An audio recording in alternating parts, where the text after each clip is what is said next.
Hey guys, welcome back to Breaking the Barrier. I'm Rebel Saklocha, and today we get to know and learn from one of the sweetest souls. I'm so excited to introduce you to my friend Allison Welling. She is the executive assistant to the general manager and part of the communications team at Teton Ridge, a collection of companies that celebrate the Western lifestyle, sports, and entertainment. Allison, thanks for joining us. Thanks for having me. I'm so excited to be here. Well, you have a very fascinating story and lots of wisdom to share with us. But before we get too far into what you do now, take us back to your roots and how you got involved in the Western world.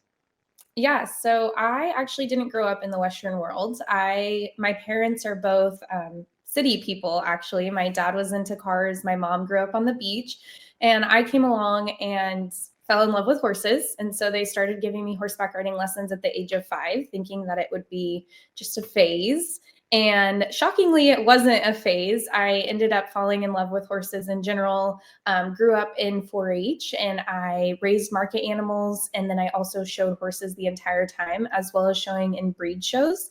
And from there, I just learned how important agriculture is. I wanted the whole world to know how important agriculture is, and have kind of just paved that way my entire life of figuring out more and getting as immersed in the Western world as I possibly can.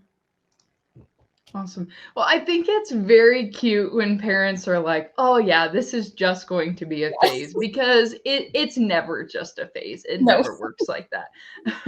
Well, from a young age, you kind of were hooked on horses and got more involved in the Western world. Was there a pivotal point where you were like, "Yep, this is something that I really want to invest in," or decided to, make that your career path as well? Yeah, so I actually went to a school in California that wasn't focused in agriculture. It was just, I received a large scholarship for it and figured that making a smart financial decision at that stage was the best choice for me. And I think that being away from agriculture for a period of time really made me realize how much I actually loved the ag world and how I wanted to be more involved in it for my career. And so that I think was the pivotal point where I was like, nope, I tried it, didn't love it. I'm going to go back to it and be in it as much as I possibly can be. And I was grateful I had professors at that university who allowed me the opportunity to learn as much about agriculture as I could in the classroom setting. And I worked for the Shasta County Farm Bureau as a field editor for them. So I got to go out and tell some stories about people involved in agriculture in that area, as well as I worked for an assemblyman who was a farmer first and then a politician second. And being in his office, I think really helped fuel my desire and my push to want to be in agriculture as a career. I think it just opened my eyes to the fact that there's a whole other world other than horses and ag, and I could make it my whole life. Yeah. Well, it's really interesting because there's a lot of rural people who want to bridge the gap between rural and urban communities, but they're working with a completely different set of perspectives. So, as someone who comes from the other side and is trying to bridge that gap, what kind of unique perspectives do you have that kind of uniquely equip you to do that? Yeah, so I think I've been able to see both sides of the coin. It's really funny actually. When I was raising market animals, my mom was like, "Oh my gosh, what are you doing?" Because she had never been around anything like this. I was like, probably crazy to my family, but that's okay. So I think seeing her learn through what I was doing as a youth, and then seeing that there was opportunity to teach that to other people was really, I think, what made me want to do this even more. So I think that that's where my perspective comes from in a lot of ways. Is like I tell people sometimes I'm like I grew up in very opposite households. Even my parents were divorced at a young age, and so even just seeing my dad was more on the western side of things as I grew into it, and my mom was a little bit less super supportive. But even seeing that, it was fun to be able to go home and show my mom and teach her oh, this is where your food comes from, and this is where the knowledge that I learned researching stuff, I was like, oh, this is what this is, and this is how this happens. And I think it was just really cool because in the house I was able to not only teach my family, but then also take that, and all of my assignments in college I would make it ag related in some way. And I just everything I could do to be involved in ag, I was like, I'm going to do it. Yeah. Well, I think it's really cool. I don't know at what stage in the linear process of things that this happened, but you spent some time as a loper in the cutting horse world, which is Yeah. a lot of work and a gritty job. Talk about your journey into that sphere and kind of what you learned along the way. Yeah, so I graduated college and I actually moved back home to Reno, Nevada. And I called my parents. I was scrolling Facebook. I was actually at my job that I got right out of college. I was an event coordinator for the Truckee Meadows Habitat for Humanity. Totally not an ag either, but just a great job right out of college. And I was scrolling Facebook at my job. Don't recommend that. But I saw an opportunity for a loper for Craig Thompson Cutting Horses, which was in Texas. Texas has always been on my bucket list to live. I told my parents from a very young age I was going to live in Texas, and that's where I was going to make my whole life. And they kind of laughed and once again thought that it was a phase. And so I called Craig, and he said that the position was still open, to send him a video of me riding a horse, and then we would go from there. So I sent him this video, and he texted me back and said, if you want to make a lifestyle change, you're more than welcome to come. Obviously went through all the details, and I called my parents and was like, in 2 weeks, I'm moving to Texas. And they're like, you're doing what? I was like, yeah, I'm going to move to Texas and I'm going to be a loper for Craig Thompson. And they're like, all right, sounds good. So packed up the car. My mom actually went with me. That was Labor Day weekend. Oh gosh, 2016, I believe. And I moved my whole entire life to Texas. I spent 5 years in the cutting horse industry as a loper. So I initially worked for Craig Thompson. He lived in Buffalo, Texas at the time, and really gave me a foundation to succeed in the industry. He was absolutely incredible. Him and his wife both were incredible, and just kind of teaching me all the little details and the nuances that come in the cutting horse world. I had obviously grown up riding, but the performance horse world is a whole other world. And so they were really kind to kind of teach me. And then I moved to Weatherford, where I worked for Circle Y Ranch and kind of developed a little bit more. And then I spent my longest tenure at Colin Chartier Cutting Horses, which was great. I spent about 1.5 to 2 years there getting to work with him. And it was fun to see his program at the time. He was kind of just coming into his program, coming into everything. And so I got to work alongside him and his now wife, McCall, and kind of help build that. And then I was kind of like, I'm done. I'm out. I've done this for 4 years. Really enjoyed it, but it's long days. It's a lot of hours. You're on the road the majority of the time. And I just was like, I'm going to go find me a sit down job, basically, more of a career path. And I show helped Morgan Cromer in Las Vegas. And there was a trainer named Gavin Jordan, and he was trotting by on one of my heart horse. And he was just the coolest horse I had ever gotten to ride, which was One Alley Cat. And he made a comment. He just said something along the lines like, do you wish you were on him, or something like that? And I was like, yeah, I actually do. And he's like, I didn't know at that time, but his loper had gotten really, really, really sick. And so he actually needed somebody to fill in to get that specific horse ready for Hillary Watson, which was Tom Watson's late wife. And they were really pivotal to my entire career. And I asked Morgan, and she's like, 100%, we don't need you on any specific horses. So I ended up helping him in Vegas with that specific horse. And kind of the whole story there, I got to get Herc, was his barn name, ready for Hillary for the very last time. She ended up passing a little bit later that year. But that built a relationship with Gavin and I, and I ended up working for him for a year and got to haul my whole last year in the 2000 Limit Rider, which was an incredible experience and ended up working out great because that was COVID year, which was 2020. So had I done what I wanted to do, which was go find a career, it would have looked very different for me anyways. So grateful that everything worked out how it did. And they became my barn family. I still keep in great contact with them and just absolutely adore everybody that is at his barn, and adore Gavin and Rebecca themselves. And so it was such a cool experience. But yes, a lot of work. And I think my biggest thing was the networking that I got out of it. I have a whole sphere of people here in Weatherford that I just love and professionally have helped get me to where I am today. So it's been really cool. Yeah.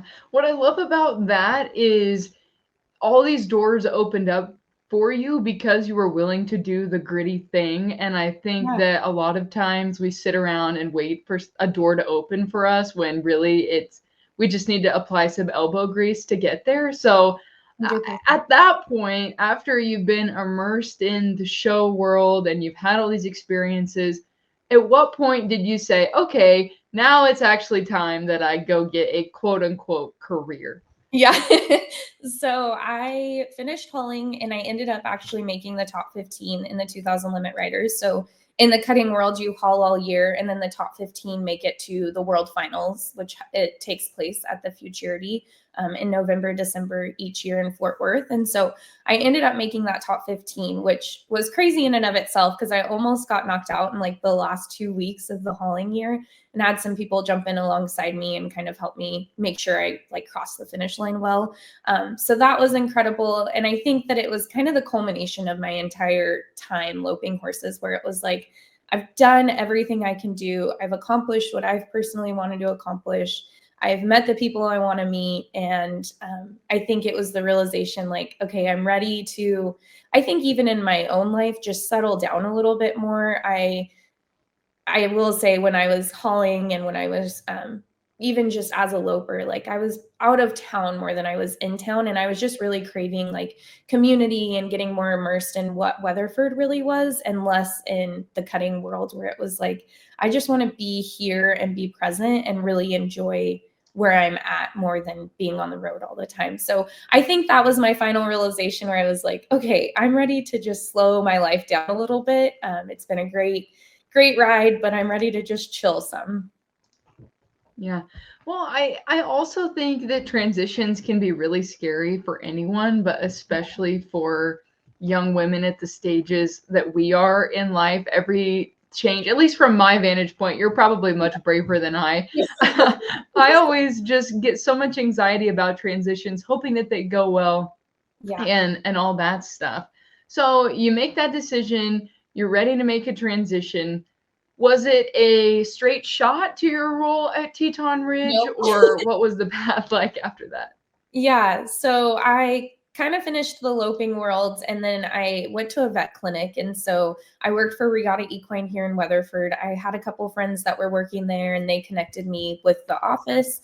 Um, Probably the funniest thing, everybody would think I had gone to be a vet tech. I actually worked in the office there because the whole blood and giving shots and all of that is not my forte. It just, I thought as a kid I wanted to be a vet, and I realized very quickly after shadowing a couple of vets that that was not my career path whatsoever. So very grateful to them for showing me that. But I started working in the office at Regatta Equine, and it was a great kind of transition period where I went from going a lot to being able to slow down some and just start to like network through that community as well. So you're at the vet clinic. Take us through, were there connections made there, or how did Yeah. you end up in Oh, your no, current I role? can I can fill those little gaps. Okay. Um, yeah, so I was Sorry, working. I've been asking things in very convoluted ways. No, you're great. I'll flow into it. So I was working at the vet clinic, and kind of the backstory to that is I realized like great position, great job, but I wanted something that was a little bit more fast paced, going from crazy fast paced to like pretty slow, pretty routine. I was like, okay, I need something in the middle here, which was really, really great. And they were so supportive and sweet about it. And so I had actually called a previous boss of mine. So when I worked at Circle Y, John Stanislow was the trainer. And we had remained in contact throughout my entire loping career and just throughout life. And I actually called him. I was like, hey, I need a recommendation for a position. Would you be willing to be my reference for this? They'll just give you a call if anything. And he was like, no, I can't. And I'm pretty sure my jaw hit the floor at that stage. We were on the phone and I was like, oh my gosh, what did I do at some stage that he doesn't feel comfortable? And he goes, I have a job for you. I actually really wild that you called me, because he said, like, I was wondering if you were ready for a transition or where you were at, but I just hadn't gotten to call you yet. And I was like, oh, okay. And he's like, I can't tell you anything. So this was back in March of 2020, or I think it was April, June of 2021, somewhere around that, or yeah, 2021, somewhere around that time frame. And Teton had just been founded in March of 2021. And it was still very hush hush. I know if you're in the Western world, you probably remember that phase where Teton was not really being talked about. Nobody really knew what was happening. And so he basically was like, I have a job for you. I can't tell you anything. You have to sign an NDA. And was like, when can you start? And I was like, this was not the phone call that I was expecting. Can you tell me anything else? And he's like, you just have to trust me on this one, but you don't want to miss out. And I was like, okay, I guess I'll just start moving forward with this. So that is actually how I got into the Teton Ridge world, was through connections that I had made in the cutting world. And then through just, I mean, a random phone call that was so happen chance and just led to where I'm at today. That's crazy. That Yeah. would scare me so much. I would be like, are you trying to get me to do something illegal? What's going on? It So, was, so you just signed on for a job without knowing what you were going to be doing? yes. So it was really, really crazy. The backstory was, he's like, hey, I need you to take, it's a ranch. He was basically like, it's a ranch. I need you to take care of mares and foals, but that's like literally all that I can tell you. And I'm like, all right, well, that's not really like exactly what I'm wanting to do, but that sounds good. I'll try. And he was literally like, just trust me. Like, and thankfully I had known him well enough that I was like, I don't think he's going to sign me up for anything like crazy, but I'm sure that this opportunity is incredible. So I 100%, it was pretty wild. My dad actually had to have shoulder surgery that June. And so I told him, I was like, hey, I'll put in my notice at the vet clinic, which was funny in and of itself, because they're like, where are you going? And I'm like, I don't know. And they're like, what do you mean you don't know? And I was like, I really actually don't know what I'm doing. I am basically just like going out on a limb with this. And so my dad had that shoulder surgery the end of June, and I signed all the paperwork in that period of time, and then started July 1. But it was very fast, very random. And I was just like, it was so funny when people would ask me, like, where are you going? What are you doing? And I'm like, I don't really know. And I really can't tell you. I was like, I know this sounds really sketch, and I'm like, probably as sketched out as you, but I'm hopeful that it's great. Well, and forgive me, you don't have to answer this as if this is too Yeah. prodding of a question, but did you ever figure out why it was so like why they couldn't just be upfront with you about your role from the get-go? Yeah. So, I mean, that's not too prodding. Basically, our founder is a very private human. And so, more than anything, they just didn't want there to be a bunch of rumors that started flying from the get go. They were really, we laugh. Teton is kind of one of those companies that, like, it happened so quick, and they were trying to build something so cool that they didn't want stuff to get leaked before it was time for it to be announced, more than anything. And so, that was a lot of it, was just like they didn't want me saying things and then people trying to figure it out and put the pieces together. It was more of like, we're going to make sure that when this launches, it's as cool as it sounds. So that was the Yeah, big thing that makes behind sense. it. So Yeah. there's a lot of different avenues that Teton kind of Yeah. has a hand in. Talk about your specific role and kind of the realm that you work in. Yeah. So as I said, originally I was hired to take care of mares and babies, which is nowhere near what I'm doing today. It took about a year before the mare and babies got to the ranch, mostly because when we purchased the property, it was great, but we had to do quite a bit of renovations, just in particular to what we were hoping to accomplish. And so in that time, John and I worked really closely together, and he's like, you definitely have more of like an admin personality, which is how I became his executive assistant. And I kind of got plugged into the broader group of people. In my background, my degree is in communications. And so I was like, I love events. Like, that is my ultimate goal in life. I love putting on events. I love seeing all the chaos beforehand, and then getting to see people enjoying it in the moment. And so that's kind of where my role has formed today. So I'm still John's executive assistant, and I get to help him in the day to day, making sure everything's functioning at the ranch, and just making sure his schedule's put together, any of his travel.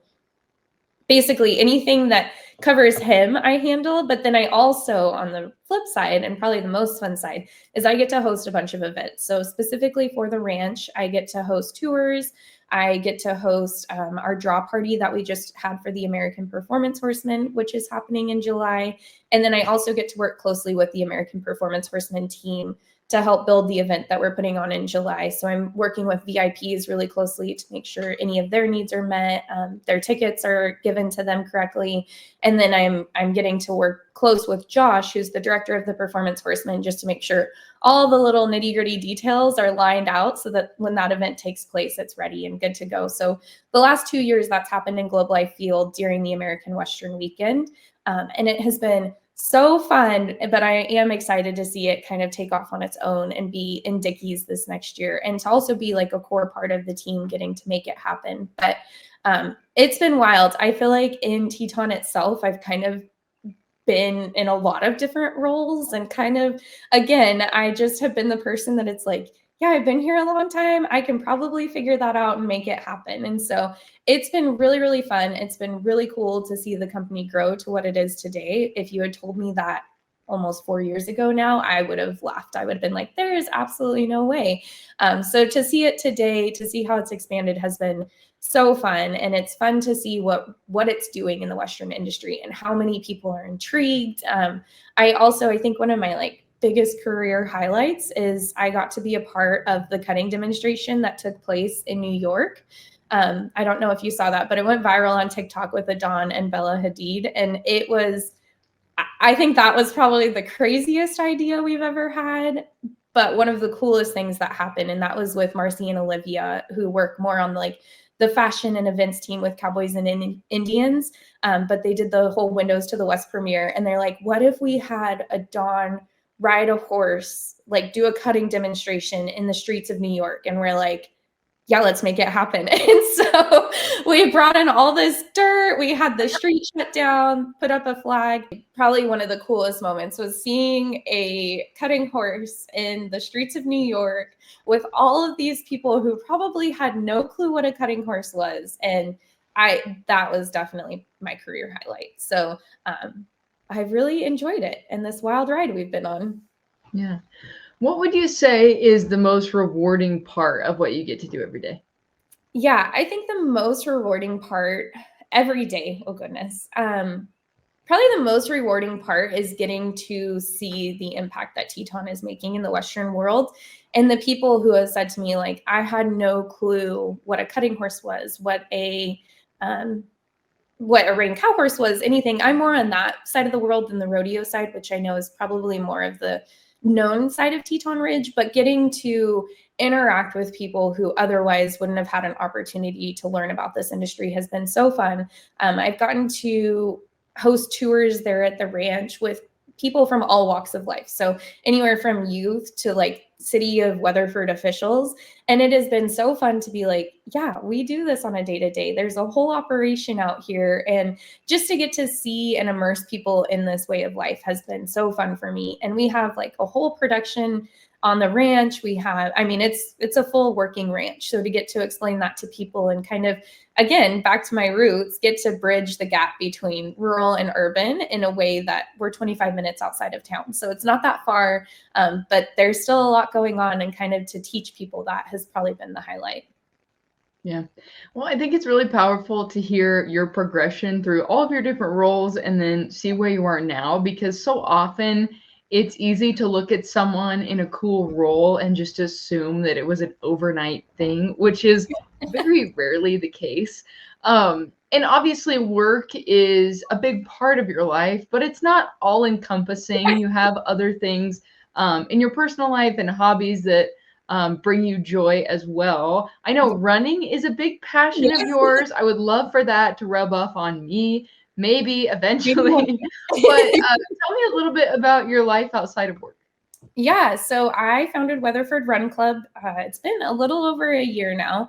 And basically, I got into running in 2021. Yeah, it was the year that I stopped riding horses. I was like, I need something to fill my time now. I still want to stay active. And so I was like, I'm going to train for a half marathon, which was a little random and a little crazy, but really enjoyed that. Ran my first half marathon in 2021. And then I actually gave it up for about 3 years. I was like, that was fun, not doing that again.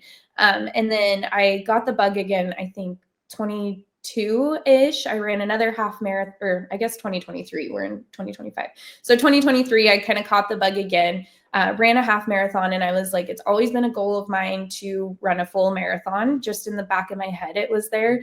And I basically was like, well, there's not a better time. So I signed up for a full marathon.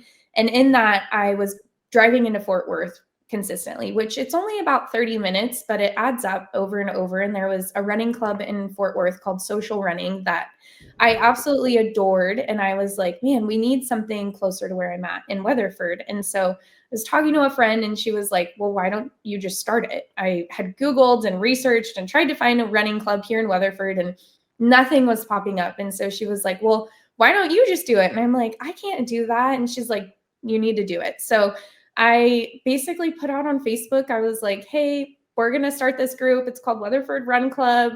Y'all are welcome to join. It'll be Mondays at 6:30 p.m. and see who showed up. The first meeting, or the first like gathering, we had about 15 people show up. And from there, at our 1 year anniversary, which just happened in April, we had 86 people. So consistently, I'm at about 40 to 50 people that show up every week. We've partnered with a local business here in town called Antebellum Ale House, and they offer the first round on the house every week for us. So that's been so fun.